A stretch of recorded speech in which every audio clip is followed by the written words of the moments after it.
Yo for for Ghana for nyina anapɛ mekyia mo. Awurade sunsum enka obi bia ho. Na me kan sɛ me am tie me the prophet Eric Akwesi Antwi. Me da safo ye God's Revelation Ministry ano. Na ma first me hu sɛ etwa sɛ odom ne nhira nyame de ama me no ɛsɛ me kyerɛkyerɛ bi. Ɛne ne sunsum sam na me na wo kasa fa ba about shebre. Obiara na shebre kura papa ka ɛyɛ den ɛna me bie wani abie wadwen mu sɛ me bie wadwen mu akwakire. Onipa biara wo ba asase so Yesu Kristo yɛ ma no. Yɛde hwam ne kurobo edi dware no. Na secret wo mu ni na me be kyerɛ wo no. Ese nipa biara wo ba asase so a wo yɛ oba wo yɛ bɛma akwada bia ba wo nsa ne nsa na wafo ni se a wo kitam no de ba yɛ kyɛ sɛ wɔna na japade ne ne shebre nyina okura ne shebre mu. Eti se obi ji wawo wo yoba na obi ji wawo na obi akwada ne nsam a enipa bi o wani boni enipa bi wo mbia obetwe de yakọ wo be pagya no na ato ne ebre ene awerefo but Ghana ni ye de ahye etirim se ye de ebre ene ye tomaye na mu ade ye frɛ na hotɔ de ye de mpabi hwade Ghana ni ma amenyemo a hwade original traffic mu ye adwumaden Ghana ni ma amenyemo a ode kɔ fom kɔ ye adwumaden na papa nso di tu ato no kon no di opemfo nachi e ba jo nyame amoye sa ye nipadua na etuntum se ne papa apostle Joseph ekan o se ye nipadua e na etuntum bet ya dwene no de e fita ye ni bro ni de difference bi anim onyame boy pe ye nipadua no man nso no e den e ba mu wodi sika twa bro ni amoja baba wodi sika twa bibini amoja baba na motie mi ye na menka ade nkyerɛw enne hyebra me no kasa onipa bi a wotie me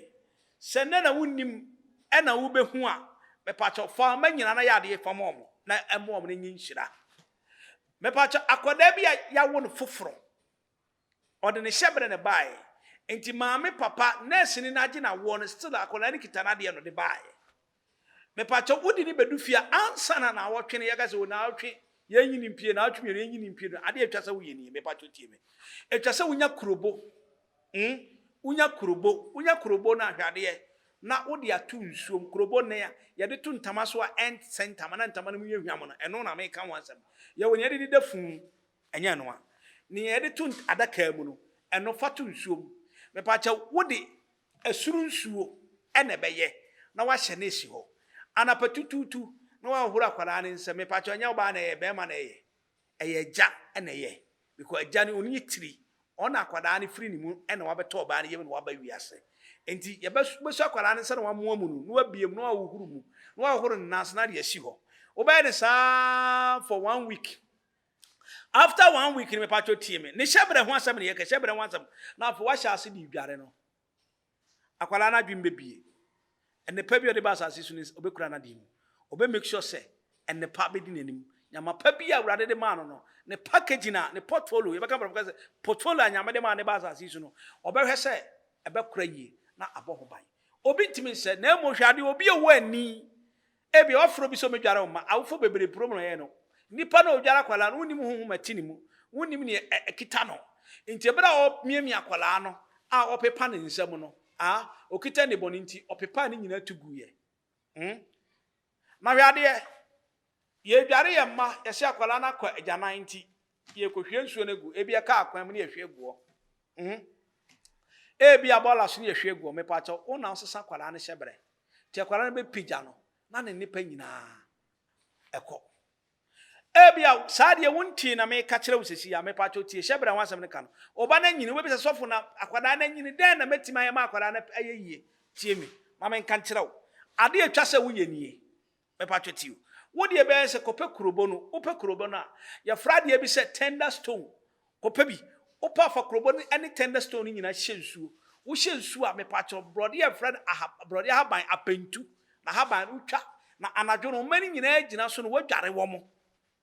wankasa maame no wadware wo mo udware wo mo nsadue no awuhuru mo na ase mo awuhuru mo nim wankasa maame ne papa no mo na isa mo sore na mo yesa ade we ma wo na wasere eno ye ne bra bosome apie me pa cha me se ye ne bra bosome apie sabosumi pia ene ye de ye no won wanyini na sana me ka no won wanyini empedu wanyini 60 years 20 years 40 years 15 years brana na obre ya obusia bi wo mo hyebra ni nyina adane ye obusia bi wo so mo de mo hyebra ni koje nipa na ye funu ni fie ni mu nti ebe din se obenya ye fona wo ye wabusua bi won so a nipa wabusua no betika pa de omunya bi won akɔgye nipa betatu sika ye wabusua bi won so a sika wo fie nim emma ni ho abusua so a emma ni fie nim no tini ne sika wo ho no hyebere na dane eno ye pa akwada ya wo no foforo ntama na ye de kyekere mo odi pagya ye no mepacho tie ye pa abusua nim ba ko a kwada ba ko a ye de ne ko hyete ne nyama kyekere na pagya ne ya pa kurubo ne de atoso anapa no na mo de ahye asurunsuom panifo banyina mo de wohuro mo nsam mo de wohuro mo nsam ebedane ema nkoda be piefie nim na nkoya hye sika wo fie on so nipa ni fie ho me pa cho sentie me hyebra sama ye kan mu duru obi ti asase so se ma ye dwumaden saa ma bra bon sesa nokore adwumaden de eye emani panya sika na ebi on so ye adwumaden ya sika na di mma o wo be ye adwumaden so nya so akatua wo be ye adwumaden wo nya so sika me pa cho tie na me pa se me kire wo obi a wa ye adwumaden a woni capital obi timi ye adwumaden oni capital da bank me pa cho tie me ye nyina ya haban na ye frɛ ni bailiff me can believe won so hu ade ko bailiff haban na ma de gu frɛ mu no na frɛ na hwehwehwe no ba tena kine wudire no me pa cho tie me fa na fa enkyene ye ada enkyene ya fe gu ade mu na fa bailiff no gu na fesi wo mpa ho anapa bia wo sɔre a peja na ka kire urade se hyebere sesafo sesame na no pa cho tie me obeye no obra bosom ya nso aye dai apie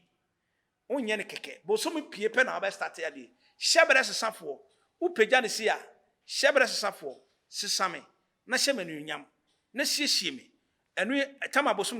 na pie be ye 9 10 11 na pie no wo ye sa wi a afa anapetututu no asaye wonka so bia ho no asaye me pa cho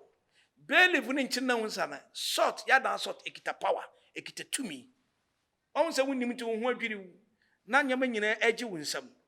nanso wo ye adwumaden papa na ma me mitimi hwe obi obetima ye adwumaden o paya bo o konsuo pa minka so munye nipa o ton bidie sebe o munye nipa o koja pa enso sebe ya sika be gina nsam edi wensu ma kwase koku nipa fa kwaji sika duro na mo wo hyebere na adan asesa eni ti no di fo mato me bo ase kyerɛkyerɛw ye sankobe ye toaso hwade obi se papa hyebra obi so se me niti me kwa ware ana asɛn hwade wakoba akon akomienu akomiensa eye ni ame pese me ye se maye nko commercial break ne ye ba me de ba ko bi ka ho na me de amaw na ebeje wonsam Ube me a ferry. No kasa meka wana ene dia tani abawe me so ye frame Dave Mens me hwe TV bia ka Attention TV ho Attention TV agi baabia Attention TV we inspire you boya kwaba me dan se watie me afatie me yesa to aso wa foso asika ni nyina o ye adwumaden o sam fifiri o foso o peja me pa so no nkyere se kwaji sika duru wate odi fo me nkyere se kwaji sika duru ha me ni mo kyere se na o hyebere na andane no ebe peja e pa cho do futi me kurobo na wo san hu na eno so me pa cho ye nkyene adade ya obepa ne ni fita no me pa cho ti no wato kurobo no me yensa na de aguso me pa cho bosumi na pie no anadwo bia ba pie 12 o'clock wo se bosumi na pie wo pie a no why then wa betontom bosumi na nyame ama na pie no me pa cho na petututu sanche ne bi gunzo mfa dware na tam kurobo no bitum me pa cho nansa wonsa fe nyama oton a afi ukoye adwumaden ya sika ne bi gina unya bi to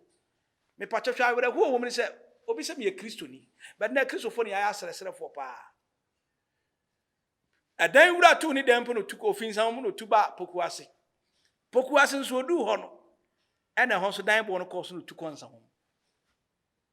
obi so firi suhuma ode sabo nso akopie ni kuru me pa cho uhia sa wo hyebere nsesa ye wabusia me pa cho ye mmobra mfasika nto ho upeja na unya 1000 cedis da obenya no obenya mane hyebere na sesa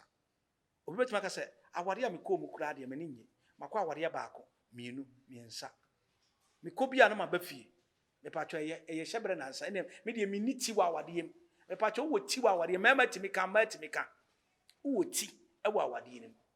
ukọ baako na wanhu so a na de tie mi ubekọ second one no mabiem eye kọ ba bere wa awade na se na owuo na ntiti mu ntam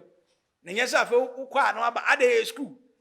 secondary school na say university wa call level 100 level 200 level 400 and so abe graduate ube graduate no aba bere wa to di for me the way ma me de domo tiemie wo bibia kwa wade baako aba fie wo hyebere na asese wo enya duro nya bayifo bi entemi nya wo ebi won so ayesu ane pan obi won nim kasade obi won so okokosom ade ne wire nyina hya wade enim ekun homa bema so tumi kun homa oba nso still awade ne begu e ba timi obi a ye wo Friday wo ye miracle na wakwa wadi no aba fie baako no aba mienu e ba timi o ko pe kurubo na ye ka ho asem pe kurubo na ye ka ho asem chiri o men kan sansan ka papa manti haye kana fo ya kira de oborochi fo mu ntie me abrochi na problem ne wo o se papa me bo ne krata ne ade minim se miti na nya waware mo utiye na mo ukra na o ya de na ni nyiye e pa cho ko patare ye yellow atare ye yellow na pe belief no fe bi gunsu anadwo bia odware hu wi shatare yellow anadwo bia odware hu wi shatare yellow anadwo bia odware wi shatare the day ye 21 days ne patare ye ganet na hye me pacho onsan kwa wade mu nsan me why so papa wa wagina onyame ne onyama ba wo so enne pa ne ba hwehwe wo enne onyama ne ba hwehwe wo me amene wo kase me di prophet Erika Kwesi Antwi me da so for your God's revelation ministry na me pacho tie me e bia na wo hia me hwe scream na se me telephone number ni go fa na frɛ me obu onso na ahomone akoton tie monsafo akoton awade ye no ikofie ne me ware ya mama egu nyina ye o kagus me pacho tie me wa wo dua ne ye frɛ na aprofokate ye no aprofokate aban na wo atigu fuma wo mfo buo ne ani die ma nature me kyerɛkyerɛ nyamapa ye tin ne tie me subscribe channel no aprofokate dua na wo atigu fuma wo mu na de no me pacho ko fa baako nso fa kurubo to so hyeni nsu anapa bia fa wuru anim hyɛ no wakuram wa akotokora fa bra ofie anapa bia fa nsu no wuru anim fa wuru nsa no anim ama badane ama on pe una abade misisi Yesu ama mesa ne wahie bi try say obesoso chenai no wamo wani adi machi no wamo hu se onyame tumi nature ewo tumi nipa nyina ekopa moade okwa ne arejete o hyebere na asa problem aba hyebere no ubegye bibia kyese usan 29 kwakurase no asa kotena wo ABC dim ne ameka ne se so okwa na nya nyame dia mawo se Yesu amba da foforo mesa to aso na meto aso a se ne be ma wo benya notification sa ma banti try so be subscribe channel no no wodi attention TV achi no wa matumi ni ahoden a me kira about nature no wanya obi be that sofo menya 90 years menya 50 years mendi de no kore hwade me ba ba kira de bi no mfaso a wo sa de no ye wo mo bi wo ha isi enye wo mufie ye wo mo bi woni kwase enye wo mufie ye nim nti hwade